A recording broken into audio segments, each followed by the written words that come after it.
Assalamualaikum warahmatullahi wabarakatuh. Perkenalkan, nama saya Ahmad Fajar Rifki dengan nomor NPM 202121500249. Saya dari kelompok 13. Kali ini saya akan mempresentasikan gerakan literasi sekolah dan sekolah literasi.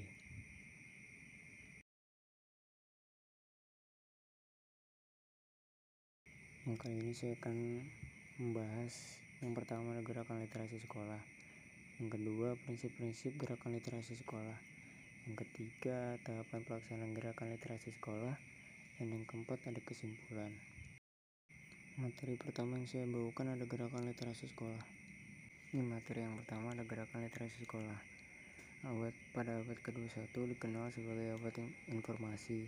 Penamaan ini sejalan dengan karakteristik abad ke-21 yang ditandai dengan berkembangnya informasi secara cepat dan bersifat global. Perkembangan informasi tersebut didukung oleh berkembangnya teknologi komunikasi khususnya dalam bidang komputasi, sehingga hampir semua kegiatan rutinitas manusia bersifat otomatis. Bertemali dengan karakteristik ini, tuntutan terhadap kemampuan literasi semakin berkembang. Hal ini sejalan dengan pendapat yang dikemukakan oleh Maroko et al. 2008 halaman 5 bahwa dalam abad 21 ini kemampuan terpenting yang harus dimiliki oleh manusia adalah kemampuan bersifat literasi. Kemampuan literasi ini ditandai dengan 4 hal penting, yakni kemampuan pemahaman yang tinggi, kemampuan berpikir kritis, kemampuan berkolaborasi dan berkomunikasi, serta kemampuan berpikir kritis. Masih materi lanjutan yang tadi, sejalan dengan perkembangan kebutuhan kemampuan literasi, pengembangan kemampuan literasi siswa di sekolah pun mengalami pergeseran paradigma. Minimal ada 4 kompetensi multiliterasi yang harus dikuasai siswa agar ia mampu berperan aktif dalam abad ke-21 ini. Keempat kompetensi yang harus dikuasai siswa tersebut antara lain kemampuan membaca pemahaman yang tinggi, kemampuan menulis yang baik untuk membangun dan mengekspresikan makna, kemampuan berbicara secara akuntabel, serta kemampuan menguasai berbagai media digital yang berpengaruh berhubungan dengan kondisi ini. Wajar jika pemerintah akhirnya mengubah kurikulum 2006 menjadi kurikulum 2013. Kementerian Pendidikan dan Kebudayaan memaparkan bahwa perkembangan kurikulum 2013 diharapkan dapat menghasilkan insan Indonesia yang produktif, kreatif, inovatif, dan efektif melalui penguatan sikap, tahu mengapa, keterampilan, tahu bagaimana, dan pengetahuan tahu apa yang terintegrasi. Upaya ini sangat beralasan sejalan dengan kenyataan bahwa berbagai penelitian dan survei yang dilakukan oleh beberapa lembaga internasional selalu menempatkan Indonesia pada urutan terendah dalam bidang kemampuan literasi dibandingkan dengan beberapa negara ASEAN sekalipun. Masih lanjutan yang tadi, berkaitan dengan rendahnya kemampuan literasi siswa di Indonesia sejak tahun 2000, kemampuan membaca pemahaman salah satu bagian dari kemampuan literasi yang dimiliki oleh siswa SD dan SMP di tanah air sudah beberapa kali diukur dan dibandingkan dengan kemampuan siswa di beberapa negara lain. Dari survei Proses Internasional Reading Literacy Study atau PIRIS yang dilakukan pada tahun 2011, siswa Indonesia masih menempati urutan bawah dibandingkan dengan negara lain yang diteliti oleh TIMSS dan PIRLS 2012. Berpijak pada data empiris di atas, upaya meningkatkan kemampuan literasi siswa hendaknya dilakukan sendiri mungkin agar kompetisi literasi pada siswa dapat meningkat. Upaya peningkatan kemampuan literasi siswa juga semakin krusial untuk dilakukan sejalan dengan diperlakukannya kurikulum 2013. Secara konten, kurikulum ini integrasikan mata pelajaran bahasa Indonesia dengan mata pelajaran lain. Dengan demikian, pembelajaran dilaksanakan melalui pendekatan literasi terintegrasi sekaligus berdiferensiasi. Melalui pendekatan itu, diharapkan siswa memiliki kompetisi sikap, keterampilan, dan pengetahuan yang jauh lebih baik. Melalui pendekatan ini pula siswa diharapkan akan lebih kreatif, inovatif, dan lebih produktif. Masih lanjutan juga. Oleh sebab itu, dalam konteks kurikulum 2013, pembelajaran literasi tidak hanya diorientasikan untuk meningkatkan kemampuan kognitif. Lebih dari itu, pembelajaran literasi dalam konteks kurikulum 2013 diorientasikan pada pengembangan sikap, keterampilan, dan pengetahuan siswa. Berpijak pada dua kondisi di atas supaya meningkatkan kemampuan literasi siswa harus dilakukan. Salah satu langkah strategis yang dilakukan Kemdikbud adalah menggalakkan suatu program yang disebut Gerakan Literasi Sekolah atau GLS.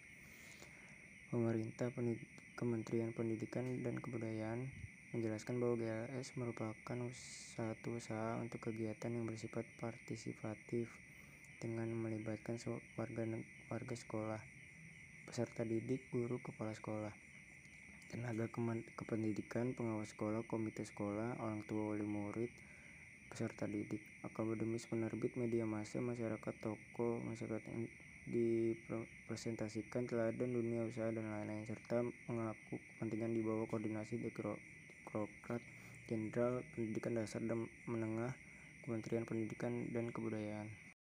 Lanjutan. GLS adalah pergerakan sosial dengan dukungan kolaboratif dari berbagai elemen. Upaya ditempuh untuk mewujudkan berupa pembiasan membaca pada peserta didik. Pembinaan ini dilakukan dengan kegiatan 15 menit membaca buku. Guru membacakan buku dan warga sekolah membaca dalam hati yang disesuaikan dengan konteks atau target sekolah. Ketika pembiasaan membaca terbentuk, selanjutnya akan diarahkan ke tahap pengembangan dan pembelajaran serta tagihan berdasarkan kurikulum 2013. Variasi kegiatan dapat berupa perpaduan pengembangan keterampilan reseptif maupun produktif dalam pelaksanaannya. Pada periode tertentu yang terjadwal dilakukan penilaian agar dampak keberadaan GLS dapat diketahui oleh terus-menerus dikembangkan. GLS diharapkan mampu menggerakkan warga sekolah, pemangku kepentingan, dan masyarakat untuk bersama-sama melaksanakan dan menjadikan gerakan ini sebagai bagian penting dalam kehidupan. Materi kedua ada prinsip-prinsip gerakan literasi sekolah.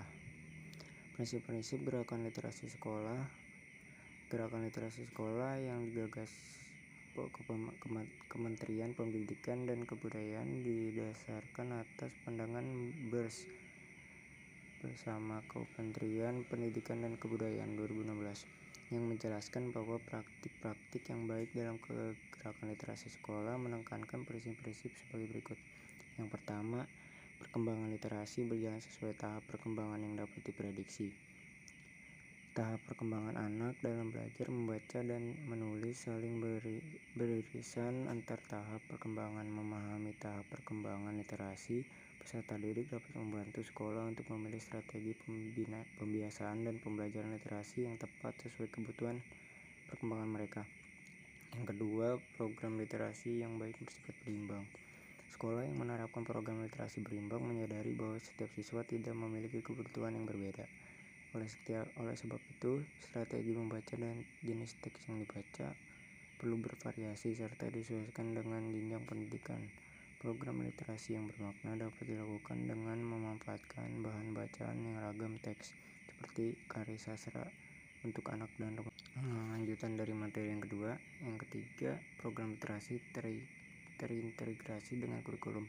Pembiasaan dan pembelajaran literasi di sekolah adalah tanggung jawab semua guru untuk semua mata pelajaran, karena pembelajaran mata pelajaran apapun membutuhkan bahasa, terutama pembaca dan menulis. Dengan demikian, mengembangkan profesional guru dalam hal literasi perlu diberikan kepada guru semua mata pelajaran. Yang keempat, ada kegiatan membaca dan menulis dapat dilakukan kapanpun. Sebagai contoh, menulis surat kepada presiden atau membaca untuk ibu merupakan contoh-contoh kegiatan literasi yang bermakna. Dan yang kelima, kegiatan literasi mengembangkan budaya lisan. Kelas berbasis literasi yang kuat diharapkan memunculkan berbagai kegiatan lisan berupa diskusi tentang buku selama pembelajaran di kelas. Kegiatan diskusi ini juga perlu membuka kemungkinan untuk perbedaan pendapat agar kemampuan berpikir kritis dapat diasah. Peserta didik perlu belajar untuk menyampaikan perasaan dan pendapatnya, saling mendengarkan dan menghormati perbedaan pandangan. Yang terakhir, kegiatan literasi perlu mengembangkan kesadaran terhadap keberagaman. Warga sekolah perlu menghargai perbedaan melalui kegiatan literasi di sekolah.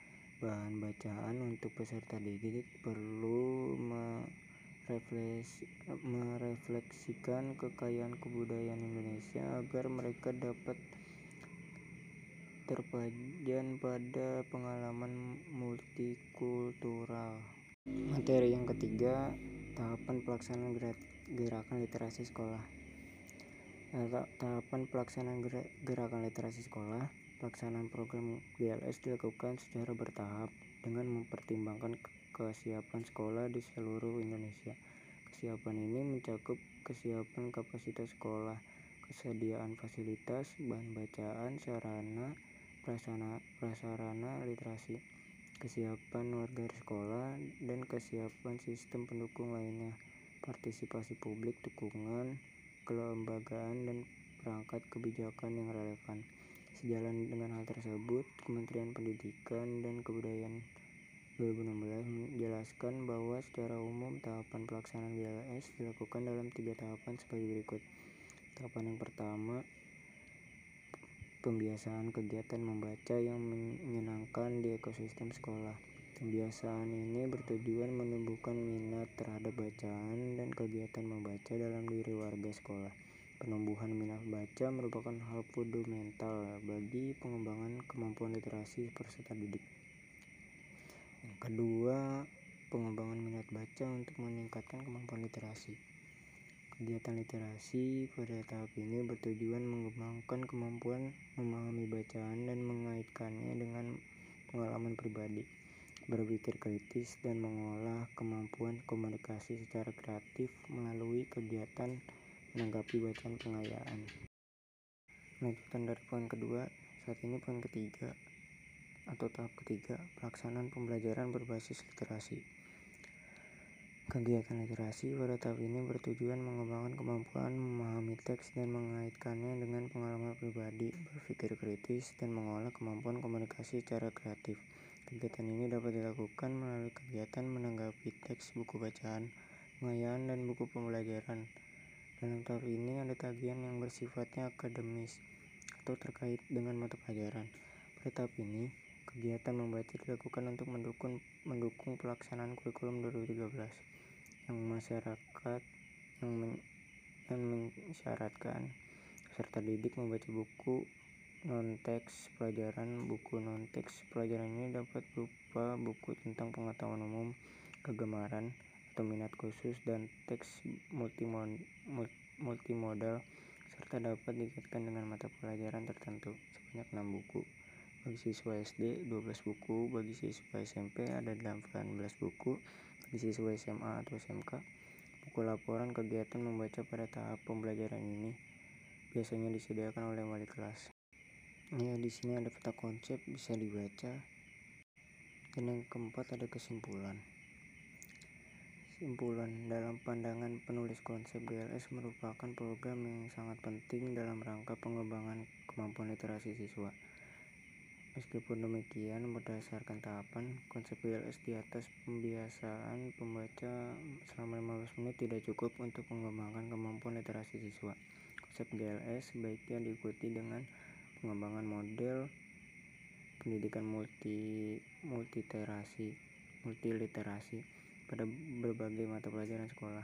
Model pendidikan multiliterasi ini mencakup mengembangkan model pembelajaran literasi, model pembelajaran literasi, model penilaian literasi yang tepat, dan model ajaran literasi. Upaya mengembangkan model ini harus dilakukan karena berbagai model pembelajaran literasi yang ada saat ini belum secara spesifik diorientasikan pada pemilikan kemampuan literasi, dan dengan kata lain, mode pembelajaran literasi tertentu. Tahapan GLS akan dapat tercapai dan terlaksanakan dengan baik, serta dapat menciptakan insan Indonesia yang multiliterasi. Terima kasih, sekian presentasi dari saya. Izin mohon undur diri, kurang lebihnya mohon maaf. Terima kasih. Waalaikumsalam.